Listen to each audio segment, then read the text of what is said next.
उमरिया के अंदर पिछले दिनों जो हमारे फॉरेस्ट एरिया में 10 हाथियों के अलग अलग दिन मृत्यु के जो समाचार आए थे वो बड़े दर्दनाक थे।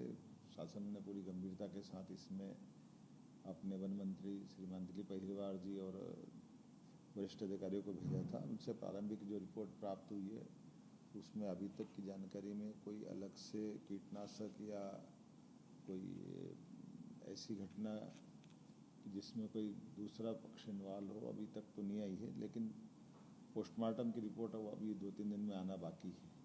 प्रारंभिक रिपोर्ट के आधार पर जो हमने पाया गया है कि फील्ड डायरेक्टर की निगरानी में ये हाथियों का दल आया। यद्यपि ये बात भी सही है कि ये हाथियों का बड़े दल के रूप में आना 2-3 साल में बड़ा एक हमारे लिए एक नया प्रयोग भी है, नया अनुभव भी है। अब ये बड़ी संख्या में हाथियों का आना और ख़ास करके सीधी उमरिया इस ज़िलों में बड़ी पैमाने पर इनकी अपनी मौजूदगी दिख रही है। ऐसे में हमारे सभी डायरेक्टर या फील्ड के अफसरों को सतर्क और सजग रहने की ज़रूरत है। इतनी बड़ी घटना होने के बावजूद भी फील्ड डायरेक्टर छुट्टी से वापस से न आना और उसके मौजूदगी में भी पहले से जब दल आए थे तो उनकी आवश्यक चिंता उसकी जो की जाना चाहिए थी उसकी लापरवाही मानी गई। इसलिए फील्ड डायरेक्टर को हमने इस घटना में फ़ोन बंद करना, छुट्टी से न लौटना, ऐसे कई कारण से उनको सस्पेंड किया है। साथ ही साथ प्रभारी SCF फतेह सिंह निनामा को भी इस लापरवाही में सस्पेंड किया है।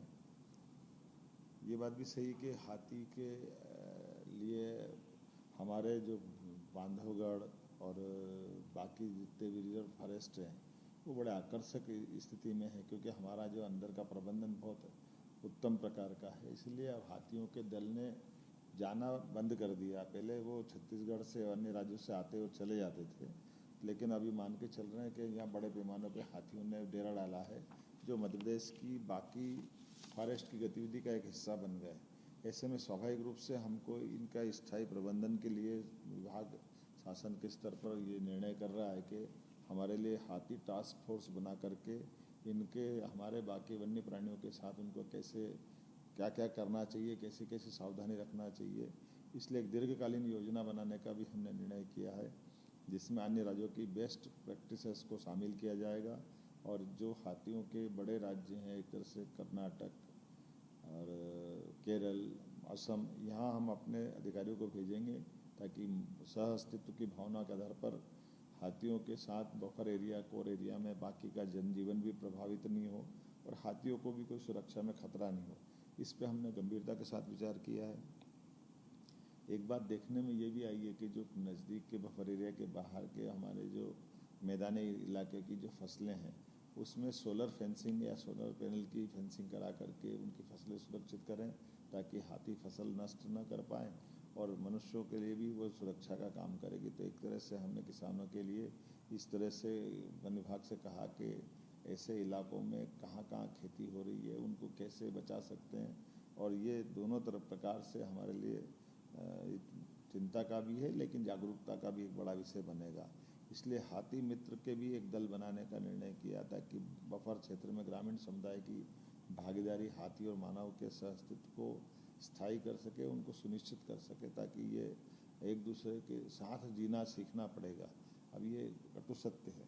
इसीलिए इन व्यवस्थाओं के आधार पर जो घटना घटी है इसमें हमने अपने अभी जनहानि को लेकर भी 8 लाख रुपया प्रति व्यक्ति जो हम देते थे उसके बजाय 25 लाख रुपया प्रति व्यक्ति भी प्रारंभ करने का निर्णय किया। जो 2 व्यक्ति के साथ दुर्घटना घटी है उनके अभिभावकों को भी हमने ये इस व्यवस्था से जोड़ा है। साथ ही कृषि वानिकी में हमने अन्य प्रकार से फॉरेस्ट के प्राइवेट सेक्टर को जोड़ करके भी बजाय परंपरागत खेती करने के किसानों को प्रोत्साहित करेंगे, इंसेंटिव देंगे ताकि वो इस क्षेत्र में सामान्य फसल के बजाय वो अपनी फॉरेस्ट की व्यवस्थाओं से जुड़े उनका लाभ मिले। एक और बड़ी बात है कि जो अकेला हाथी घूमते हैं या ऐसे जो दल से अलग अलग हिस्से में जाते हैं तो इनको रेडियो टैगिंग का भी निर्णय हमने किया है ताकि हाथियों की गतिविधियों को नज़र में रखा जा सके, ट्रैकिंग किया जा सके, ताकि आने वाले समय में भविष्य में ऐसी कोई घटना न हो। इस संबंध में हमारी अपनी ठोस कार्रवाई के रूप में सामने आएगी।